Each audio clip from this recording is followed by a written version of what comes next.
En esta noche Dios me pidió, y una noche tan especial, ¿no? Me pidió compartirte un pasaje que para muchos a lo mejor es conocido. He escuchado algunas prédicas sobre este pasaje. Y yo le puse como título una pregunta. ¿Conoces al Verbo?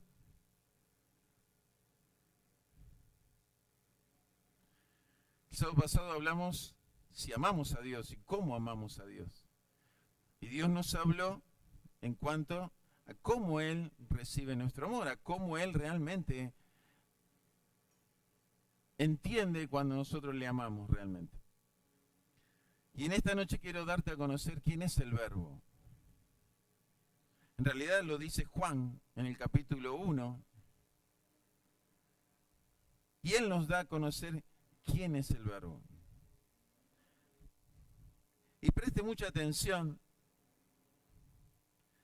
a lo que la palabra de Dios nos dice para que usted pueda tener la claridad y la luz de entender por qué amamos a Dios. ¿Por qué decimos que Jesucristo es nuestro Salvador? ¿Por qué los chicos, la más pequeña de todas, que andaba ahí a los saltos para esperar cumplir su edad para bautizarse, desean cambiar sus vidas? Cosa que usted dice, pero si recién comenzó, pero qué bueno, porque tiene menos dolor, menos aflicciones, menos golpes de la vida cuando nosotros llegamos a Cristo a los 30, a los 20, vaya a saber la edad, ¿no? Cuántos golpes sufridos, cuántas decepciones, cuánta amargura, cuánto rechazo, cuántas cosas que Dios tiene que sanar y restaurar. Pero qué bueno cuando Dios recibe esa vida plena, esa vida llena de vida, para ir moldeando esa vida y perfeccionándola en el propósito que Él tiene. Porque yo le aclaro algo, todos, absolutamente todos los que estamos acá, y todos los que honran a Dios y han entregado su vida a Cristo, todos, absolutamente todos tienen un propósito. ¿Amén?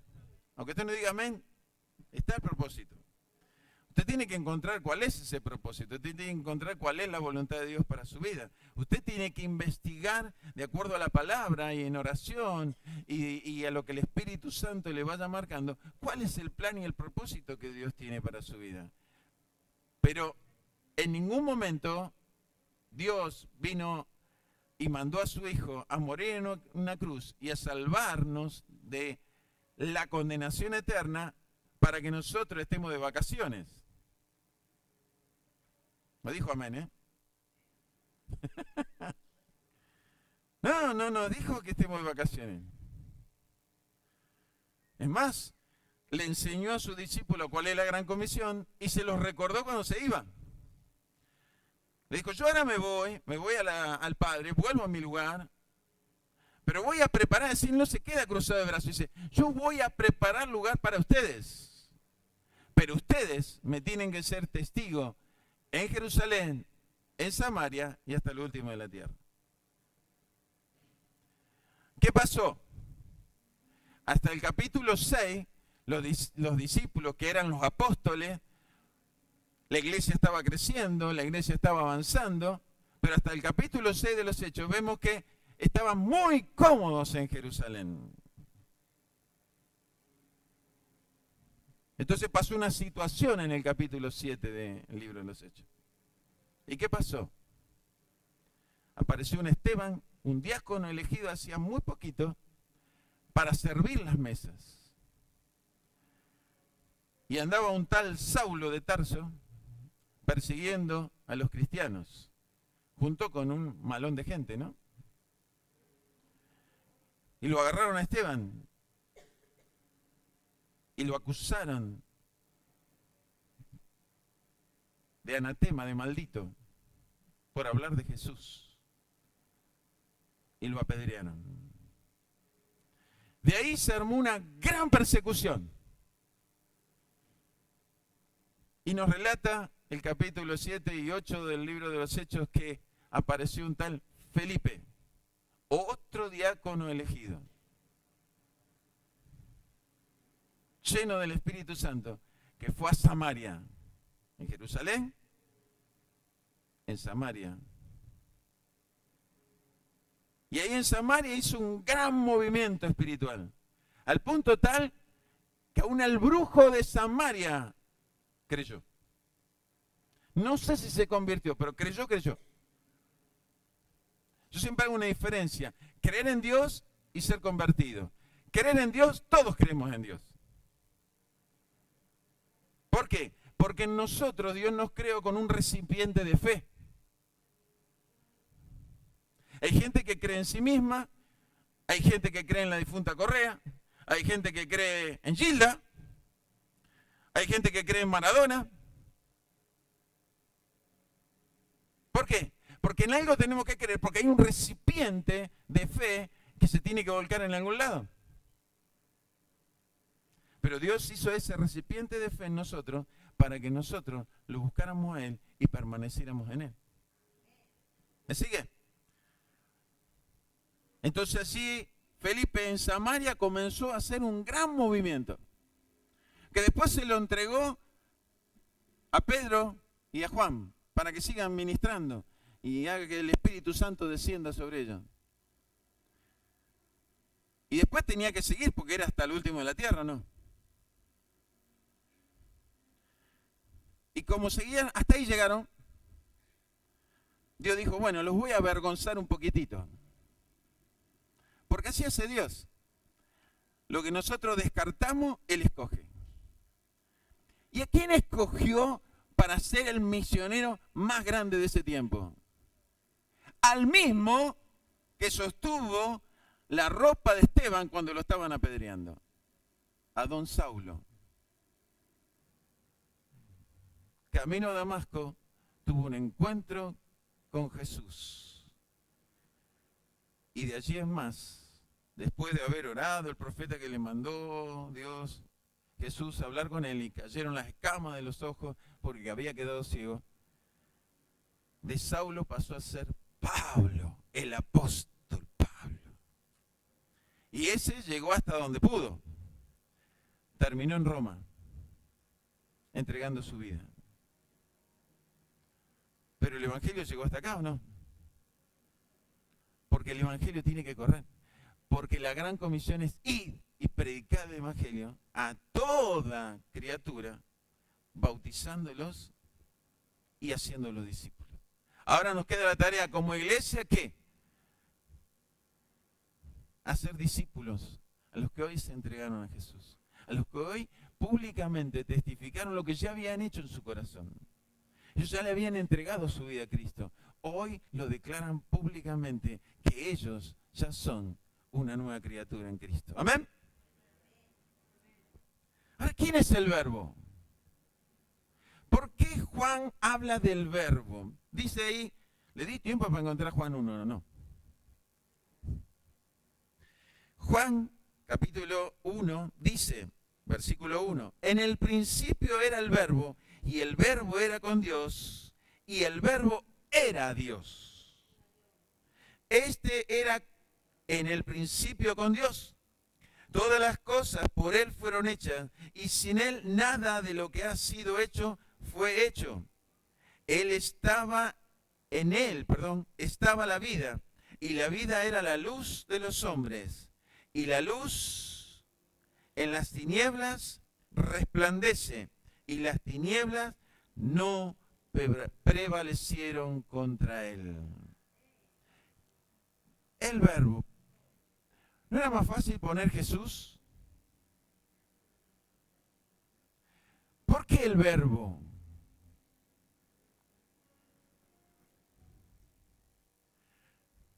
Todos conocemos a Dios como Jehová de los ejércitos, ¿no? O Jehová.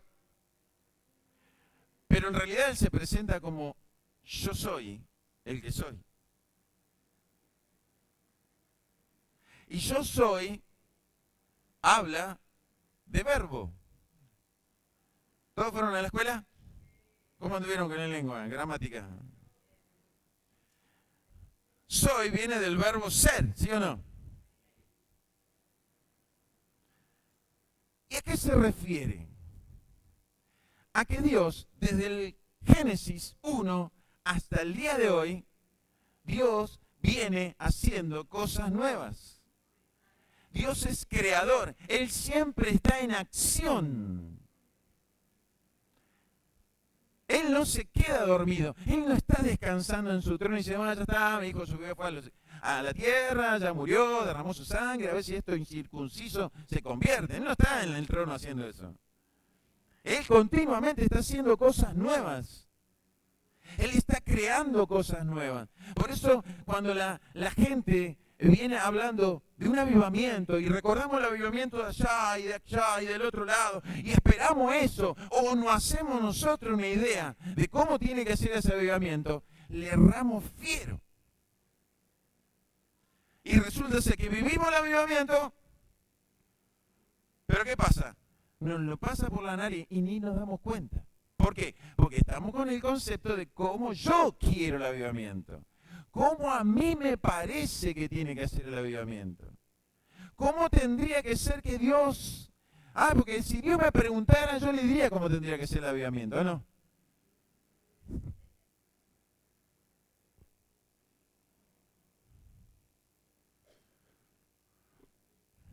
Es un chiste, ¿no? Para que te se distensione. Por eso creó a la mujer último. Porque si lo hubiera creado antes, imagina. No, Adán no me gusta así. Hacerlo con pelo largo, no, a mí me gusta con rulita. No, ponele así. No, los ojos verdes, no, azules, no. Es un chiste. Pero entendamos que Dios es creador. Dios es acción. ¿Por qué decimos que Jesús es el Salvador? ¿Se llama Salvador? No, porque vino a salvar, vino a recuperar o a reconquistar lo que se había perdido. ¿Quiénes? Todos nosotros. Todos nosotros estábamos perdidos en el pecado, en la ignorancia, en la enfermedad, en la angustia, en la desesperación. Nadie vino a la iglesia por deporte. Si ven acá te hacen parar, saltar, aplaudir, bueno, pero eso no es gimnasia. No lo hacemos por deporte. Lo hacemos porque venimos con una necesidad de parte. Hay algo en nuestro corazón que necesitamos que sea cambiado, que sea renovado. Ya no quiero vivir así. Tiene que haber otra cosa.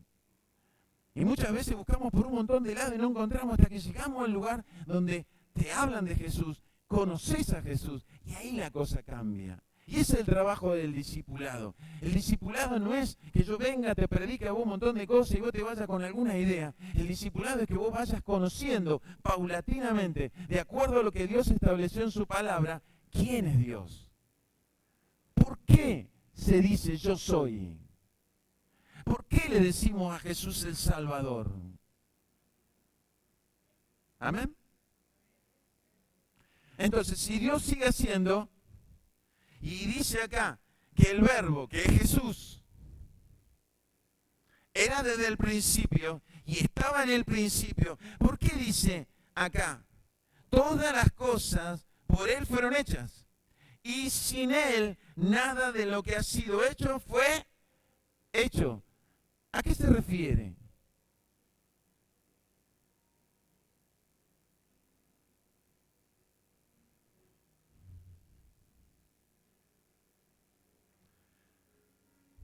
Se refiere, ¿Dios sabía que el hombre iba a meter la pata? Sí. ¿Dios sabe que yo meto la pata? Sí. Ahora, no por eso me quita del lugar que tengo que estar y de ministrarle y de ayudarle a ustedes, ¿o no? Mi tema es con Él. Yo puedo hacer la tarea y hacer cosas malas sin que usted se entere, pero tengo un problema con Él. ¿Y de qué me sirve que muchos de ustedes crean a Dios y vayan a la vida eterna y yo me termine quedando por cabeza dura? ¿O no? En vez de ser sabio, soy un necio. Por eso dice la palabra, o lo dijo Jesús en el Sermón del Monte, no juzgues a nadie, porque con la misma medida que me diste, serás medido. ¿Y qué nos pide? Perdón, misericordia. ¿Pasan cosas en la vida? Sí. ¿Te pegan injustamente? Sí. Y Él te dice, poné la otra mejilla. ¿Te roban cosas? ¡Qué injusticia! Y Él te dice, dale también lo que le faltó llevar. Che, te olvidaste el televisor. Te ayudo a cargarlo.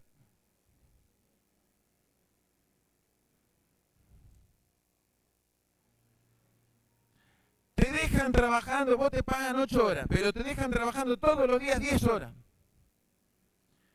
Y vos estás rezongando y quejando. No, 10 horas. A veces te dejan trabajando 10 minutos más. Yo tenía acá, me tenía que ir. ¿Y qué te pide Jesús?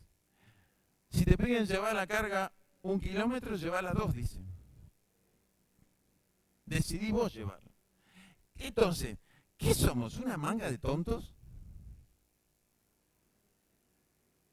No, no es eso.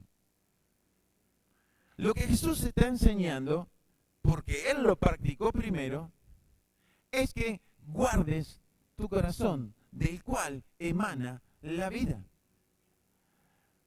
Cuando vos te pegan injustamente porque no estabas esperando y te golpean o te traiciona alguien que vos no esperabas, duele o no, y duele mucho, y la herida es profunda, ¿sí o no? Pero cuando vos decís, dale, pegame, está todo bien, ¿te lastima igual? ¿Cierto que no? Estás jugando con tu hijo y te mete un tortazo y te deja los 5 deditos marcados. Chiquitos los deditos, pero te lo dejó marcado, ¿no? Y vos empezás a transpirar. Pero estaba jugando. Y él te mira y se me fue.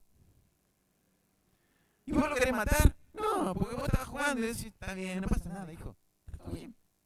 Aflojale un poco nomás, pero está todo bien. ¿O no? Porque no se hiere nuestro corazón cuando nosotros disponemos nuestro corazón.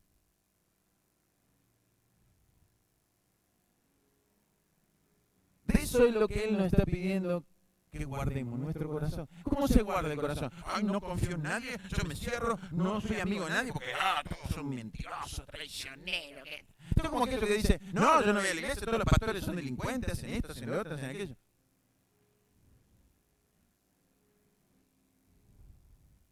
¿Hay forma de guardarse en una burbuja para que no te pase nada? ¿Y entonces? Es más, tendrías que dejar de vivir. Porque te vas de vacaciones y te agarra un tsunami y vos decís, pagué las vacaciones, carísimo, mirá lo que me tocó vivir. ¿No te pasó irte de vacaciones y te llueve todos los días? Se cae el cielo. Y vos decís, bueno, en mi casa por lo menos hago algo. ¿Acá qué hago? Encerrado en un cuartito así, porque alquilaste para ir a dormir nada más. No digas amén, pero es así, ¿eh? Mucha gente le pasa. Y el esfuerzo, el sacrificio para hacer un montón de cosas. Bueno.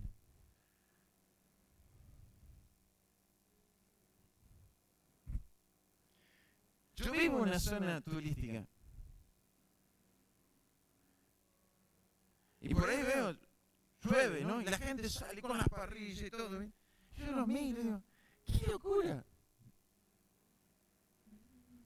Están ahí llovinando, poniendo chapa y cartones para hacer el asadito, para comerse el asadito al lado del río. Y yo, ¡qué locura! Y mi esposa me dice, pero ellos pagaron sus vacaciones, vos vivís acá. Yo no lo haría. Pero claro, que pagó las vacaciones y dice, yo quiero disfrutarlas. Ay, este tiempo. ¿O no? Y claro, obvio. Ahora, todo eso nos lleva a entender por qué Jesús quiere que guardemos el corazón. Porque después sigue la enseñanza allí en el capítulo 6 de Mateo, si no me equivoco. Dice, ama a quién. Al que te ama, al que te bendice, al que está con vos siempre, al que te cuida. No, a tu enemigo, dice.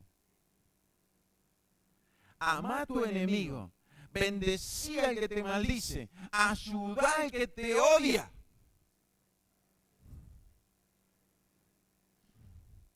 porque así marcará la diferencia. Porque así tu Padre lo hace desde los cielos, así nosotros lo tenemos que hacer acá en la tierra.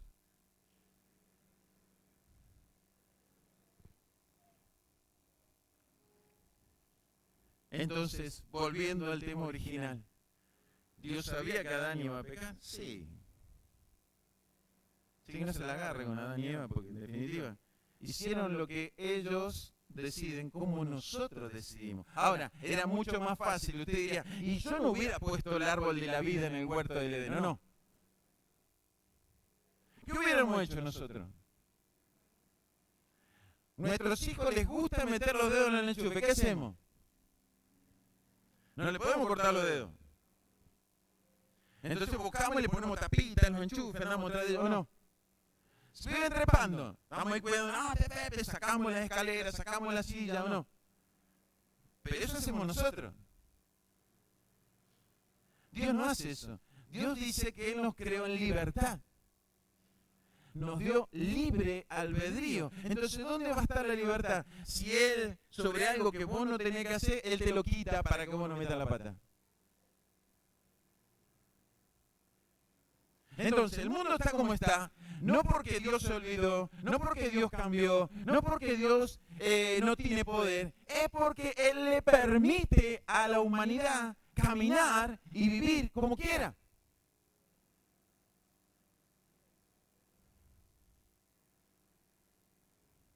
Y cuando nos pasa algo malo, le reclamamos a Él. Pero en realidad Él no tiene el problema, es la humanidad que se apartó de Dios, sigue apartada de Dios y todo está para mal. Entonces no es el problema de Dios, no es la culpa de Dios. La humanidad está como está porque desecharon a Dios. Nosotros estábamos afuera mal y angustiados porque desechábamos a Dios. Yo te pregunto, si vos haces memoria, ¿cuántas veces golpearon la puerta de tu casa para hablarte de Cristo? ¿Cuántas veces alguien te habló de Jesús, te invitó a la iglesia y vos dijiste, con ese loco no voy yo? ¿Qué voy a la iglesia para que me saquen la plata? Nah. Hasta que un día no soportaste más.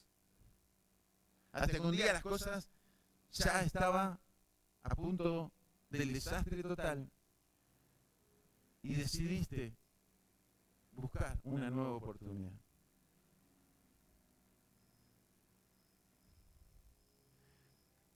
Por eso todas las cosas por Él fueron hechas y por Él hoy subsisten. ¿Por qué? Porque Él es el dador de la vida. Nosotros estábamos muertos en el pecado y si no fuera por Él que se subió a la cruz y derramó su sangre, hoy tenemos vida.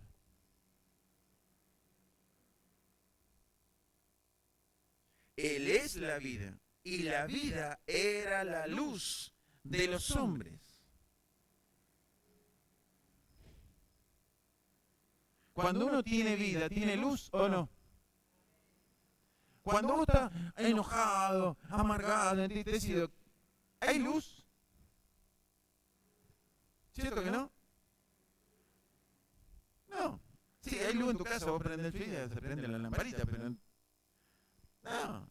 Te quejás, rezongás, criticás, murmurás, cuestionás, no. Vamos, tinieblas.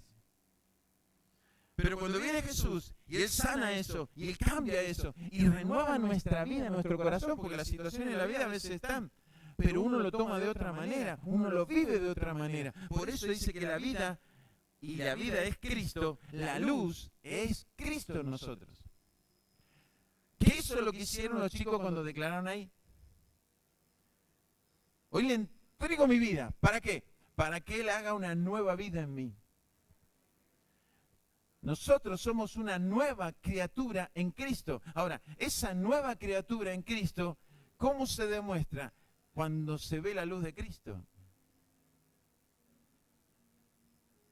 ¿Cómo andamos con esa luz?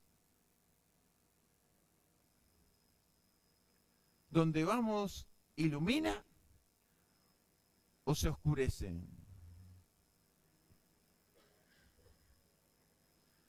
¿Por qué te pregunto esto? Porque todos decimos, no, yo creo en Cristo, no, Cristo también, Él me hizo una nueva criatura, sí, las cosas viejas pasaron, aquí todo hecha nueva. Porque los recitamos los versículos como si fueran algo maravilloso. Pero eso, si no se gesta en nosotros, no hay nada de maravilloso. ¿Por qué? ¿Por qué dice eso, pastor? ¿Cómo? Lo dijo Jesús. Esta palabra que yo les hablo no es para condenación. Pero llegado el momento, sí los va a juzgar. Porque habiendo recibido y habiendo caminado como nosotros queremos, no vamos a ser juzgados de la misma manera. Es que, ya me bauticé, entonces todo contentita, nos vamos a la vida eterna. No, eso es mentira. Vas a llegar allá si realmente tu vida cambió. Si no, no. ¿Y cómo sé si mi vida cambió? Apaga la luz de tu casa y a ver si iluminas.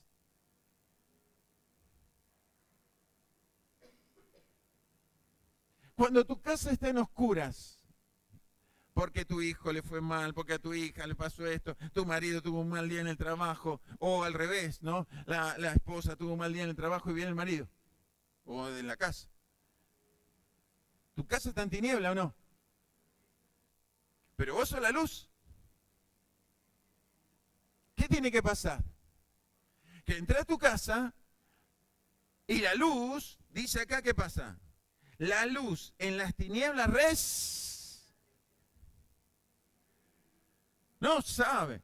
Era mi casa un desquicio. Llegué, mis hijos peleándose, mi marido, mi esposa, todo de rechiflada, todo. ¿Y qué hiciste? Pero no se puede vivir así. ¿Resplandeció o se apagó? No diga amén, pero yo sé que sí. ¿Y quién tiene la responsabilidad de resplandecer? El que dice que tiene una nueva vida en Cristo, no el que está a media luz. Está linda la canción de ese, a media luz los dos, ¿no? Está buenísimo eso. Pero en Cristo no puede ser a media luz, es luz completa, porque Cristo es luz. Y si Cristo está en vos y vos tenés un amor pleno con Cristo, tiene que fluir luz, no media luz.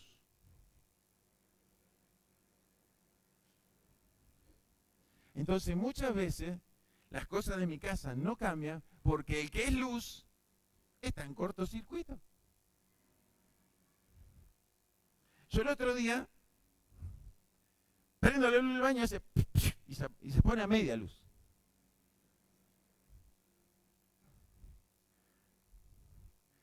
Y para no ir a comprar otra lamparita, dije, no, prendió, va a tener que prender. Y no, se prendía y se apagó. No se apagaba, quedaba media luz en tiniebla. Y dije entre mí, para ser tan miserable, cambio la lamparita y se quedó perdido, ¿no? ¿Por qué tenía que ir al baño a media luz?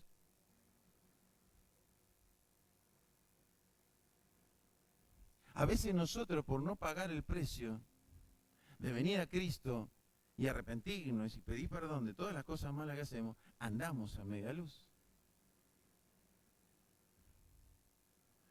Por no pagar el precio de vivir una vida comprometida con Él y renunciar a mi carne que quiere, ¿vio? Está ahí. A mí me gusta. A mí me gusta. Yo qué sé, Dios, a mí me gusta. ¿Sí? ¿Qué te hace bien eso? A usted porque no le gusta. A mí me gusta otra cosa, pero yo analizo y digo, ¿eso me edifica o no me edifica? ¿Me bendice o no me bendice? Prefiero hacer algo que también me gusta y me bendiga o no.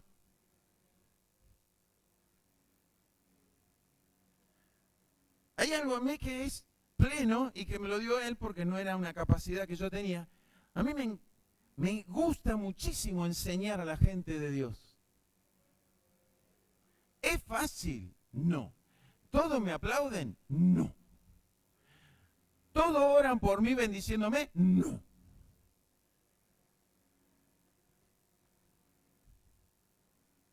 Pero a mí me gusta. ¿Me es de bendición? Sí. ¿Me edifica? Sí. ¿Me cansa? Sí. Porque cuando yo estoy trayendo este mensaje y a usted se está sintiendo incómodo, quiere decir que la mascota que vino con usted está incómoda. Y esa mascota que vino con usted, que no es de usted, que la fue generando el enemigo, por eso dice Pablo en el capítulo 6, de hecho, la lucha no es contra sangre ni carne, sino contra principados. ¿Usted piensa que eso se lo dice a la gente del mundo? No, se lo está diciendo a la iglesia. Y a veces nosotros venimos con la mascota, con el enojo, la bronca, la crítica, y no está. Venimos todos, gloria a Dios, aleluya, pero está con la mascota ahí. Entonces cuando yo te hablo de estas cosas, y la mascota se empieza a moverse ahí, ¿no? Usted empieza a cambiar la cara. Y yo me doy cuenta. Porque te veo. Diría los avatar, ¿no? Te veo.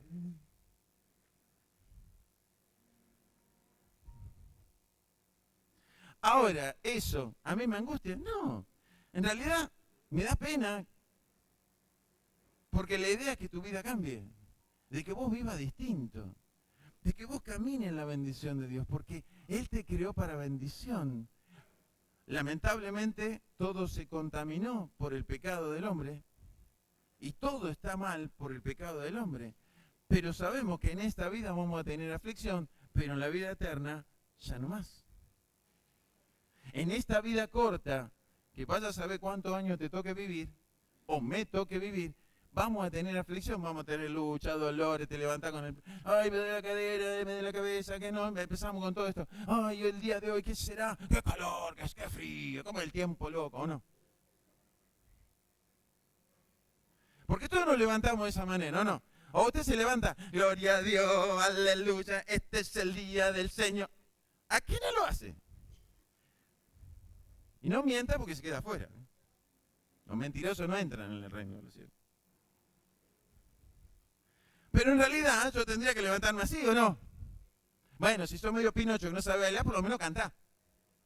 Pero tendríamos que estar así. ¿Por qué? Porque es una nueva vida en Cristo. Hoy tengo un nuevo día para darle gloria a Dios, para bendecir a Dios, para ser un instrumento de luz que ahuyente las tinieblas. Hoy en mi trabajo, no veía la hora de salir de ahí. Y si vos que sos la luz, te vas, ¿qué cambia ahí?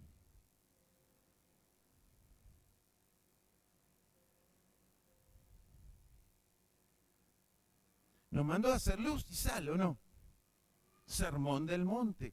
Mira acá el sermón del monte, capítulo 5 de Mateo hasta el capítulo 7 de Mateo. Tiene todo el sermón del monte. Es la base, ¿eh? Es la base de vivir una vida en Cristo, de caminar en su voluntad, de cómo guardar mi corazón, cómo guardar mi vida, cómo actuar. Porque si no, esto que dice acá, que es maravilloso, poderoso en Dios, no lo vivimos. Porque no somos verbo, no hay acción en nosotros. Cuando vos estás mal, cuando vos estás afligido, ¿qué tenés ganas de hacer? Pasamos a ser delfines. ¿Qué hace el delfín? Nada. ¿Qué hacemos nosotros cuando estamos mal? Nada. ¿Qué hacemos nosotros cuando no tenemos esperanza, proyecto y sueño? Nada. Y si nosotros perdemos la esperanza, cosa que es poderosísima en Dios y viene a través del Espíritu Santo,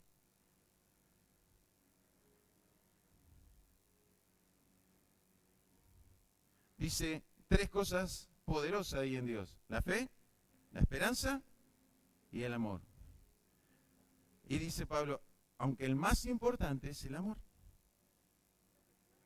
Pero sin esperanza, te puedo hablar maravillas de la vida eterna. Pero si no tenés esperanza hoy en día, ¿qué sirve eso?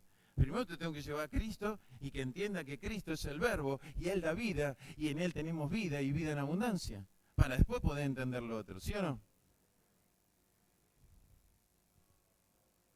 Sigue diciendo, versículo 6. Hubo un hombre enviado de Dios, al cual se llamaba Juan, el cual se llamaba Juan. Este vino por testimonio, para que diese testimonio de la luz, a fin de que todos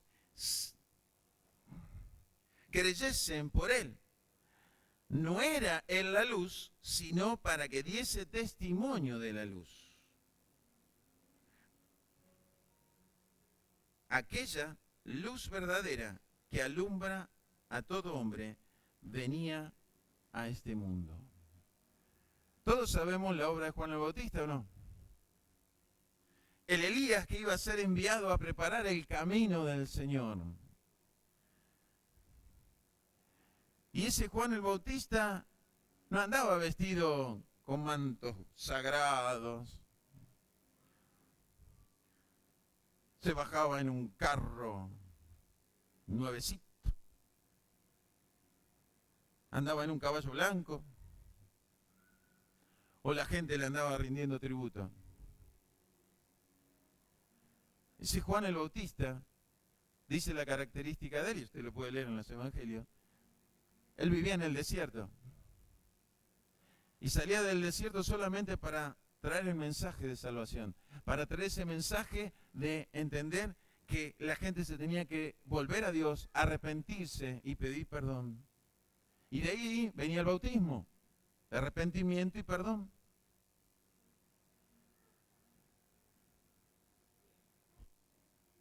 ¿Y cómo se vestía? Con lo último de la moda. Piel de camello, cinturón de cuero, y comía manjares, langosta y miel silvestre. No decía que langosta bañada en chocolatito, así, no, langosta.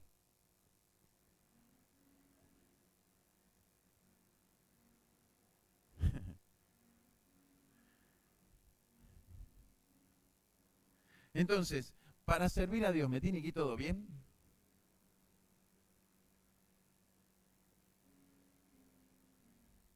Para servir a Dios, Él primero me tiene que prosperar y cambiar y hacer todo y después le sirvo a Dios.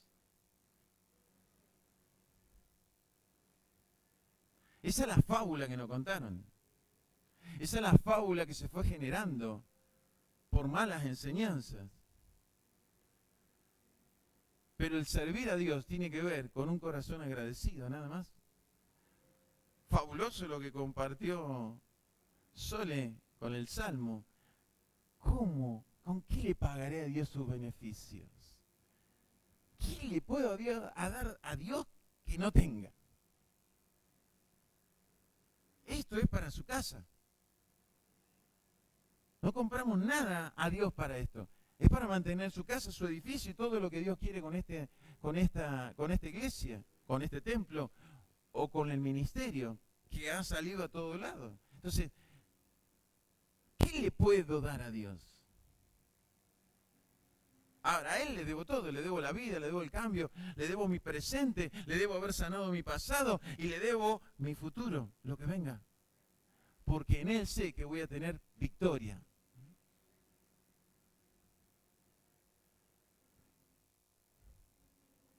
Entonces Juan el Bautista, que tenía una tarea, que él sabía que iba a culminar en el momento que arrancaba la tarea del Hijo de Dios, él no andaba perdiendo el tiempo en lujos, en andar siendo reconocido, en andar en placeres. Él decidió rendir su vida y entregar su vida y mostrarles y dejarnos a nosotros como testimonio, porque Jesús mismo dice, Juan el Bautista es el más grande de todos nacido de mujer. Porque lo entregó todo desde el primer momento. Lo dio todo desde el primer momento. Y a veces nosotros, ¿cuál es la característica? Consideramos grandes aquellos que se visten bien, que andan con anillos de oro, que andan en, no, y que vengo acá yo, ¿no? Y hablamos raro, qué sé yo. Porque eso a nosotros nos llama la atención. Eso nosotros queremos. Pero lo que Dios quiere de nosotros es nuestro corazón. Lo que Dios quiere que nosotros en nuestro corazón le adoremos a Él, vivamos como Él nos pide y caminemos en su voluntad. Y después todo lo otro viene por añadidura. Prosperidad, bendición, cobertura, sanidad, todo viene por añadidura. Lo dice el Sermón del Monte. Busquen primeramente el reino de Dios y su justicia. ¿Y qué dice? Y todas las demás cosas, ¿qué? Serán añadidas. Pero Juan no estaba para él ser la luz. Él nunca se puso en lugar de Jesús. Es más, cuando Jesús empezó a caminar sin empezar su ministerio, y él tenía un montón de discípulos, Juan tenía un montón de discípulos que lo seguían. Y lo vieron.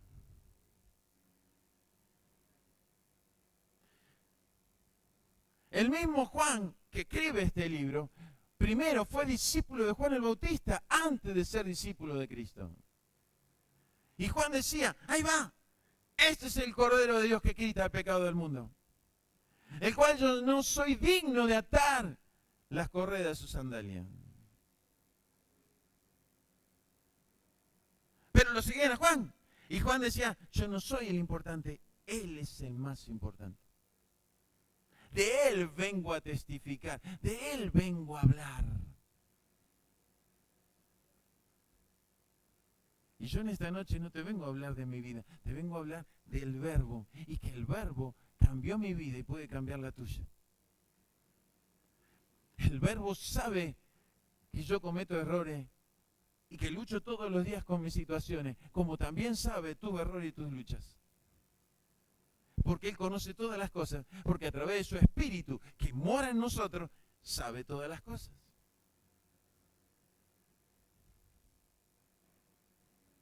Pero a medida que yo me rindo a Él, le entrego más a Él, peleo para no desviarme ni bajar mi mirada de Él y caminar en Él, es donde yo obtengo la victoria y donde usted va a obtener la victoria, donde usted va a vivir una vida de gloria en gloria y de victoria en victoria. ¿Por qué? Porque hay luchas en la vida. Si no va a haber gloria y no va a haber victoria. No dice, ustedes son victoriosos. No, tenemos victoria. Es decir, que tenemos que luchar, permanecer firme para tener la victoria.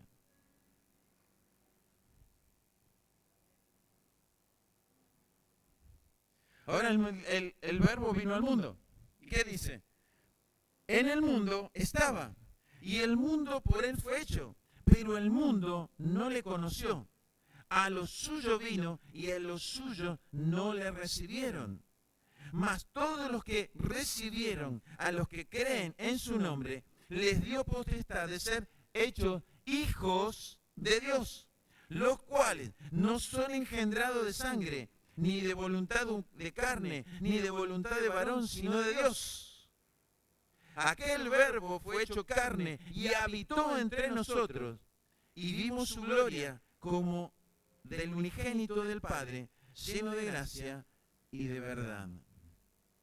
Me detengo acá otro poquito. Presta atención a lo que dice. Vino al mundo, pero el mundo no le... ¿Por qué no le conoció?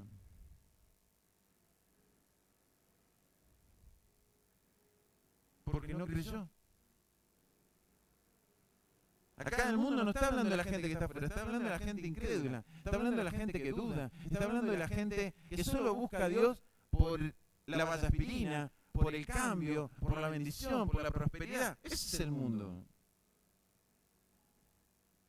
Entonces recibiste algo porque viniste con fe, buscaste y Él lo da de gracia. Él lo da por la misericordia, por la bondad. Ahora, eso no significa que yo conozca a Dios. Eso significa que yo sé que hay un Dios. Pero en realidad no lo conozco. Y en realidad no lo recibí. Porque si lo hubiera recibido, Él tendría que gobernar mi vida, no yo. Amén. Porque esa es la oración de fe. Eso es lo que los chicos hicieron en la pileta. Le entrego mi vida para tener una nueva vida en Cristo. Pero como no entregué mi vida, no hay cambios. Entonces conozco a Dios, pero no le recibí. No está hablando del mundo que no tiene ni idea de Cristo. Cuando habla del mundo acá, habla de la fe, habla del corazón nuestro. Por eso dice, mas a todos los que le recibieron, a los que creen, ¿los hizo qué? Hijos de Dios. ¿Usted sabe qué?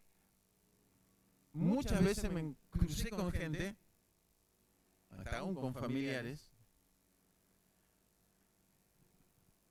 que me cuestionaban eso. Me decían, yo soy hijo de Dios. Yo creo en Dios. Yo le recibí a Dios. Y yo lo miraba y le digo, está bien. Ahora, yo no veo a Dios en vos.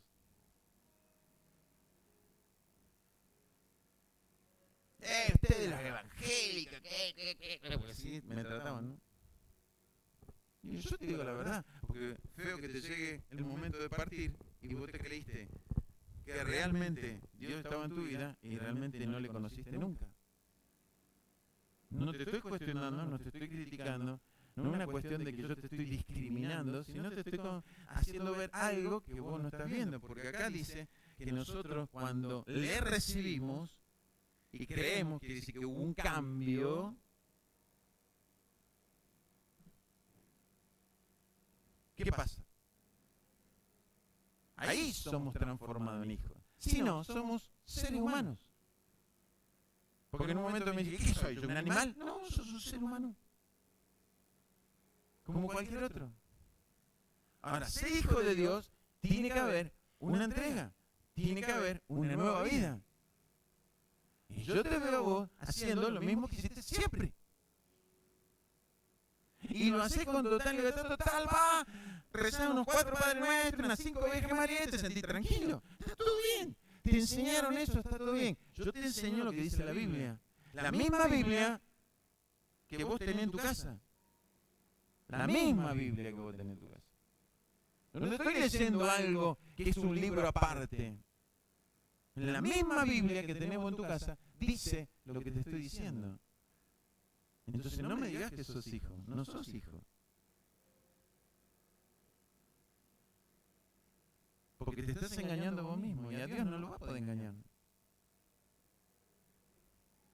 Porque acá claramente dice, porque no son engendrados de sangre y carne. ¿Son engendrados de dónde? Del Espíritu. ¿De dónde nacemos a una nueva criatura? Viene una persona de 90 años, se entrega a Cristo. Dios va a ser una nueva criatura, ¿sí o no? ¿Pero va a tener el estuche de 90 o no? Sí. Porque no es engendrado de sangre y carne, es engendrado del Espíritu. La nueva vida que recibo es del Espíritu. Es de haberle rendido mi vida y decir, no quiero vivir más así. Señor, enséñame tu voluntad. Ayúdame a caminar en tu propósito. Mostrame quién sos vos. Y ahí, en ese discipulado que tiene la responsabilidad, la iglesia, el ministerio, el pastorado, es ahí donde vos vas a empezar a tener luz, a conocer a Cristo y vas a decidir todos los días, ¿qué haces? ¿O resucitamos al viejo hombre? ¿O realmente comienzo a vivir una nueva vida en él? Entonces, clarito lo dice acá. Claro, claro como el agua.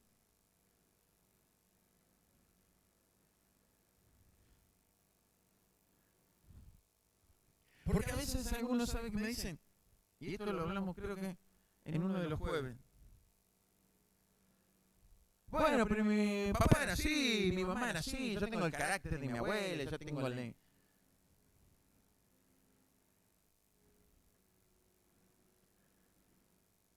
¿Y? Yo soy así,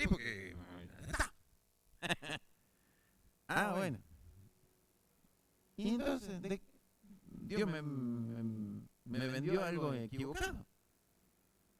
Me dio un plan errado, ¿o no? Si Él me dice que puedo hacer una nueva vida y puedo tener una nueva vida en Cristo, ¿cómo tengo todavía las mañas y la forma de mis antepasados? La tengo porque la quiero tener, porque me gusta. Entonces me justifico que yo soy así y que me aguanten los demás, ¿o no? Bueno, es tu decisión. Seguir viviendo en la vieja vida es tu decisión. Si no te cambia un chapuzón en el agua, no te cambia venir, sentarte todos los días, escucharlo el gordito este que te apoya la cabeza, no te va, eso no cambia en la historia. La historia cambia cuando yo recibo la palabra me transforma, porque Pablo dice, la fe es por el oír, ¿y el oír qué cosa? La palabra de Dios, oír. No que me entre por un oído y me salga por el otro. Hoy saqué las cosas viejas de mi allá. Mi vieja me decía, ¿escuchaste? O te entró por un oído y te salió por el otro. No. Escuchá que decía, presta atención, ¿entendés? Che, fíjate. Tenés posibilidad de cambiar. Entonces, esas cosas es la que tiene que producirse en mí. Ahí cuando dice, y aquel verbo fue hecho carne, es decir, nació como humano. No de la unión del hombre y la mujer, sino a través del Espíritu. María, siendo virgen, porque no había tenido sexo con nadie, hágalo claro bien para que no salgan con otra cosa rara. El Espíritu Santo concibió en ella a Jesús. José, por revelación de un ángel, yo escuché otra cosa el otro día y casi tenía ganas de tirar el teléfono por la ventana. Por revelación de un ángel, no porque José era muy bueno, era tan bueno José. No, José no la quería condenar, pero la quería dejar. Y apareció un ángel y le dijo, no rechaces a María, porque lo que hay en ella de Dios es. Y José lo tomó, se casó con María, nació Jesús. Y dice clarito la palabra que después de haber nacido Jesús, se llegó a su esposa. ¿Qué es llegarse a su esposa? Le dijo, María, acá estoy. Ya no se quedó José. No es ese llegarse. Está hablando de la intimidad de María. Entonces, ¿María era virgen cuando concibió a Jesús? Sí. ¿Sigue siendo virgen? ¡No! ¡Tuvo un montón de hijos!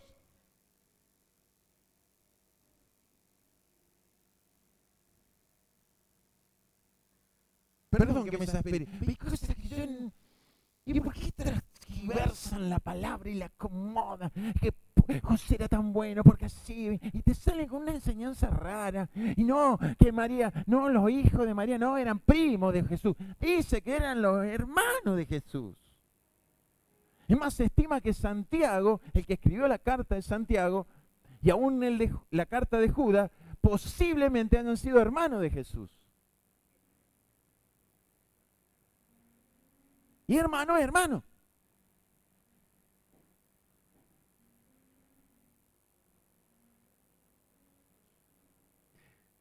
Hecho carne y habitó entre nosotros. Esa palabra habitar en el griego, creo que yo no hablo mucho de esto para que no se genere confusión, pero esa palabra habitar, si usted busca el griego, porque todo el Nuevo Testamento se escribió en griego, o su gran mayoría, entonces esa palabra habitar en griego significa tabernáculo o tienda. Entonces, habitó en tiendas.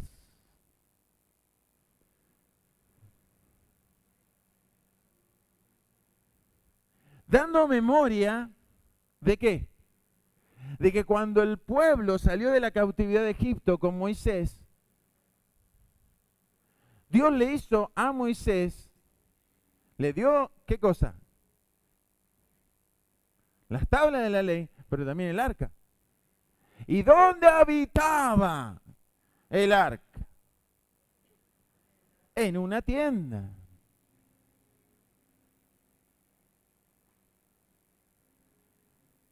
Dando a entender que esa misma presencia de Dios que simbolizaba el arca, hoy estaba entre nosotros. Y hoy está en nosotros. Porque hoy nosotros somos su tienda. Y esto lo dijo Jesús. Uno lo quería seguir, uno de los fariseos lo quería seguir y dice, presta atención, le dice. Te lo estoy parafraseando, ¿no? El Hijo del Hombre no tiene dónde apoyar su cabeza y no tiene un techo sobre su cabeza. ¿Vos estás seguro que me querés seguir?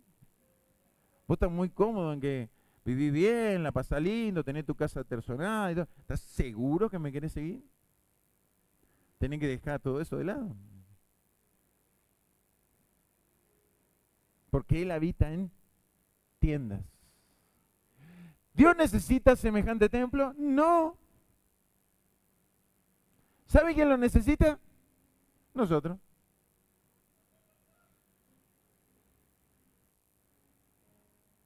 Porque nosotros necesitamos un techito. ¿Y si llueve?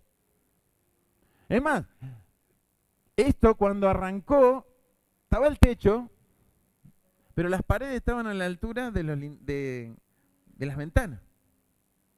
Todo alrededor así.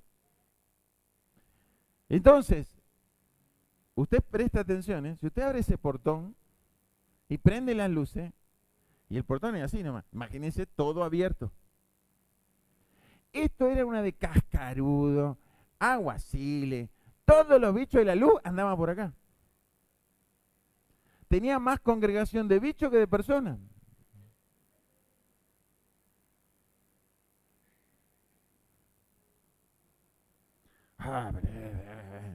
Y en invierno hacía frío. ¿Y qué pasó? Y los cultos se tenían que hacer. ¿Y qué hacíamos los cultos? A las 3 de la tarde. Y más vale que oráramos que tuviera el sol. ¿Y qué hacían los hermosos hermanos que se congregaban en este lugar? ¿Qué hacían? Se sentaban a espalda del sol para tener el lomo calentito. Pero este estaba de frente al sol. ¿Qué le importaba un rábano si a mí podía leer o no podía leer? Era problema mío. Ellos querían calentita la espalda. Entonces, si yo me demoraba un poco, el culto empezaba en este lugar y como el sol se corría, después la gente se iba corriendo. Ustedes se ríen en serio, se levantaban con la silla y se corrían. En ese momento había bancos y algunas sillas. Y se iban corriendo. Esa es la historia de nuestra iglesia. O del templo, de la congregación. Pero así lo vivimos. Así hubo que superar. Hoy se vemos el semejante templo. Oh, ahí ya tenemos aire acondicionado. ¡Wow! No, está que lindo. Ahora sí da gusto venir. Pero Jesús habita en tiendas. No hay piso. No hay aire acondicionado. Y yo mis primeros tiempos en Rosario atendía células. Y podía tener una célula al lado de un gallinero, que había un árbol, y siempre, ¿qué pasa? Los que tienen campo saben, ¿no? Está el árbol y el gallinero seca porque las pobres gallinas tengan un poco de sombra, ¿no? Y ahí armaban la silla, la mateada, mosquitos, higiene, eso. ¿Había un problema? ¿Dios no estaba ahí? Sí, estaba ahí. ¿Jesús estaba ahí? Pero les garantizo que estaba ahí.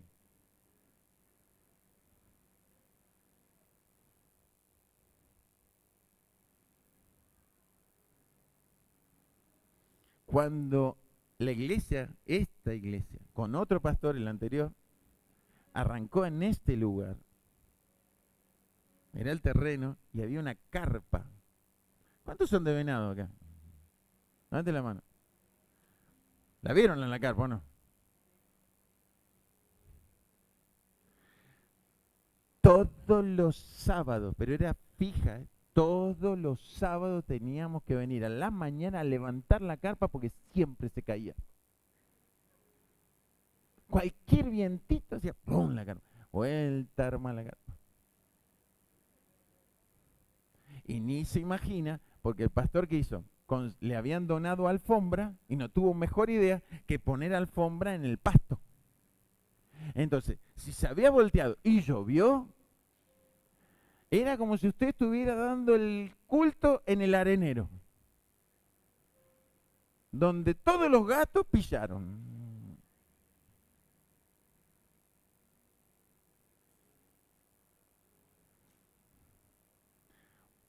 Y estábamos ahí. ¿Éramos muchos? No, pero estábamos ahí. ¿Éramos muchos cuando comenzamos? No, pero estábamos ahí.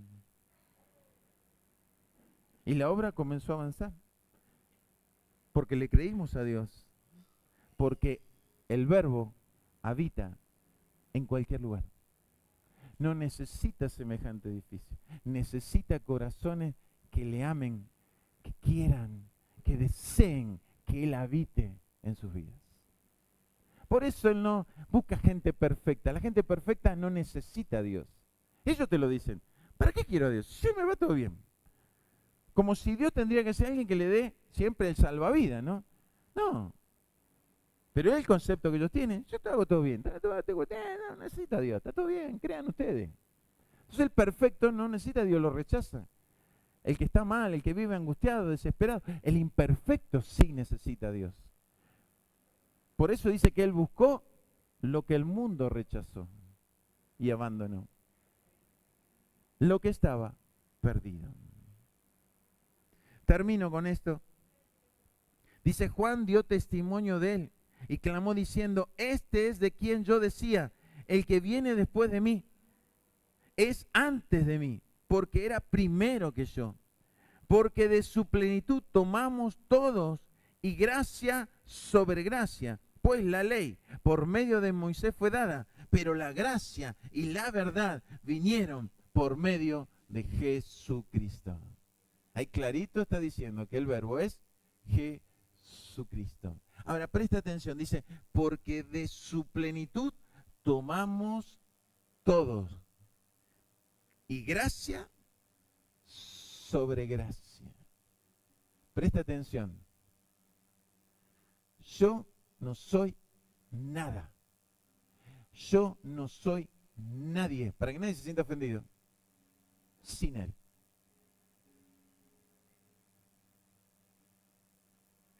Si yo hoy soy una persona que usted puede reconocer sabiduría, entendimiento, lo es porque tomo de su plenitud. Porque estoy tomando lo que Él me dio. No es algo mío, Él me lo dio. Yo tomo de su plenitud, yo tomo de su gloria. No es mía, es de Él. ¿Y por qué dice, y gracia sobre gracia? Cambia gracia por la palabra que en el hebreo se puede transmitir como misericordia. Y misericordia sobre misericordia. ¿Por qué?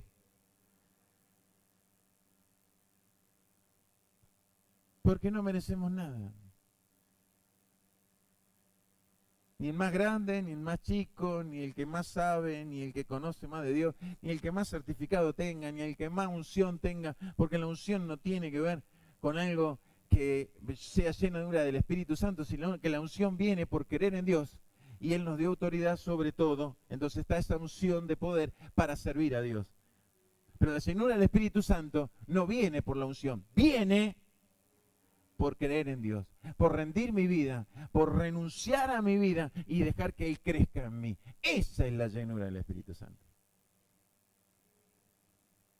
No tiene nada que ver con la unción.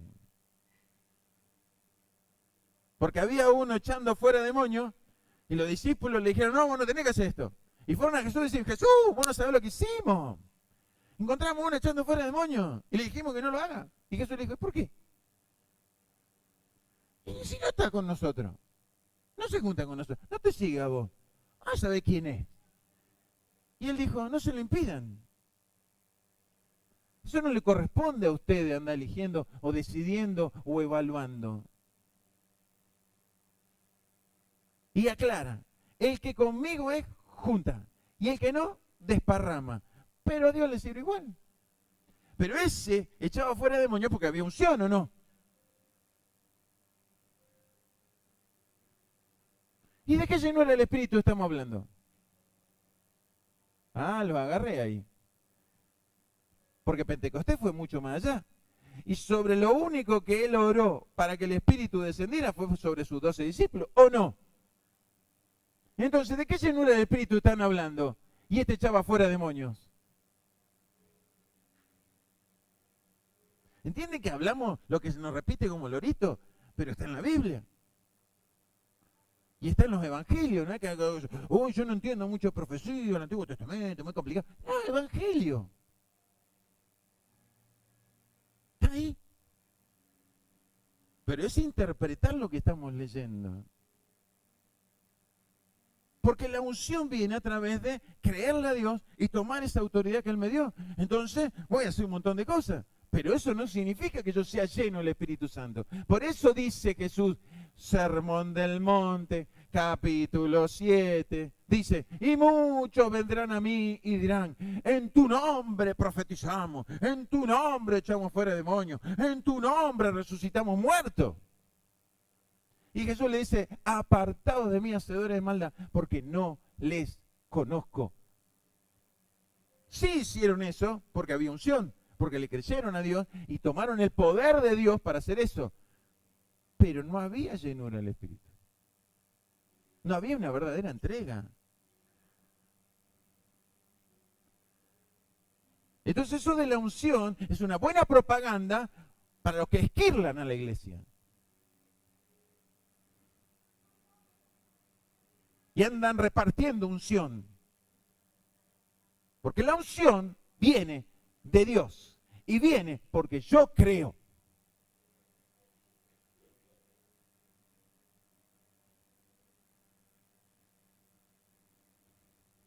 Yo creo.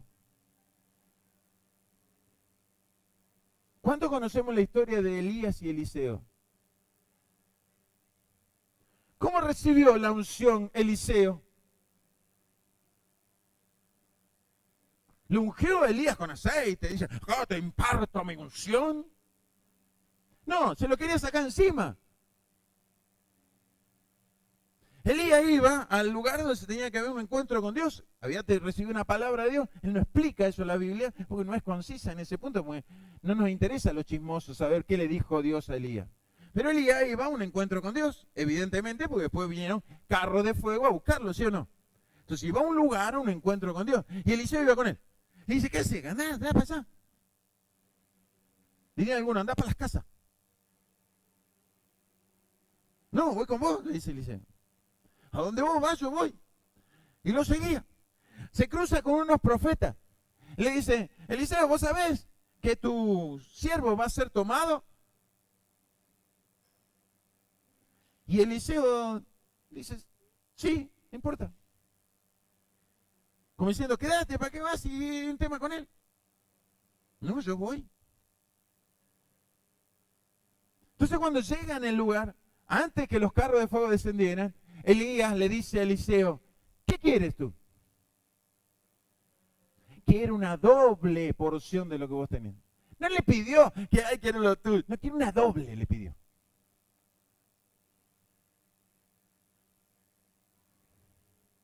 ¿Qué le dijo Elías? Bueno, ahí postrate, besame el anillo, que te voy a orar. Y te voy a ungir. No, le dio una tarea. Si me vieres cuando yo me voy, la vas a recibir. Usted diría, veré que eso es para cualquiera. Ah, sí. Dice que aparecieron carros de fuego. ¿Usted qué haría? ¡Ay! ¿Y esto? Son ovnis. Y extraterrestres. Y ve. ¿Y Elías? Te lo perdiste, Elías. No sabes por dónde anda Elías. ¿O miento? Entonces no era una tarea sencilla mirarlo a Elías y no quitarle la mirada a Elías con todo lo que estaba pasando a su alrededor.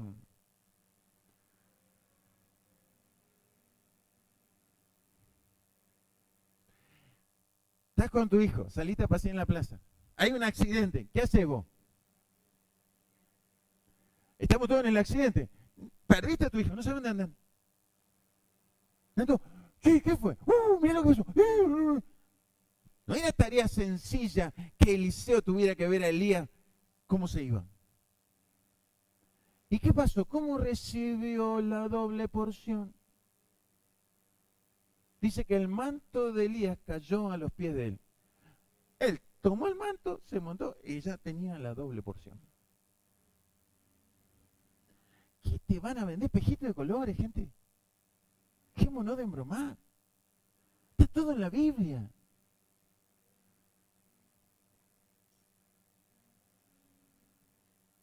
La fe es por el oír.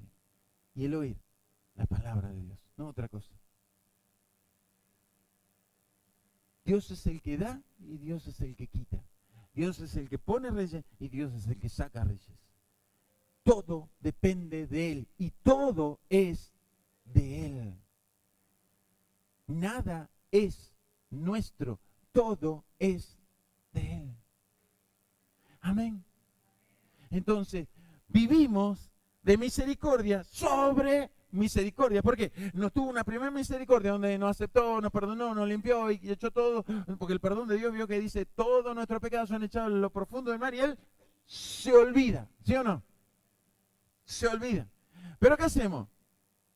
Y volvemos a pecar, ¿o no? ¿Cómo andamos con eso? Nada, no me cuente.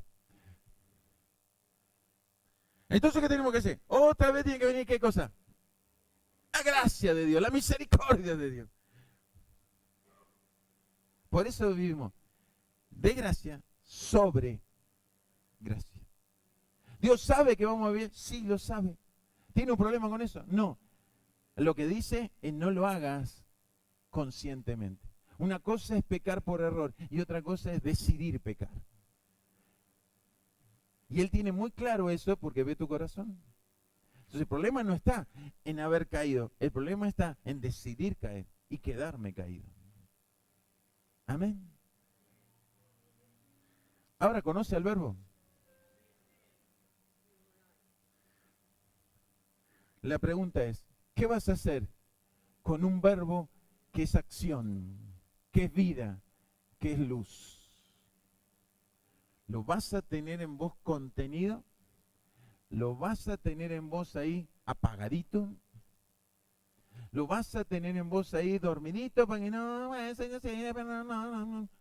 ¿O vas a responder o le vas a dar libertad que use tu vida como instrumento de bendición? Yo quiero que te pongas en pie en esta noche, pero pienses en esto. ¿Qué vas a hacer con ese verbo que habita en tu vida?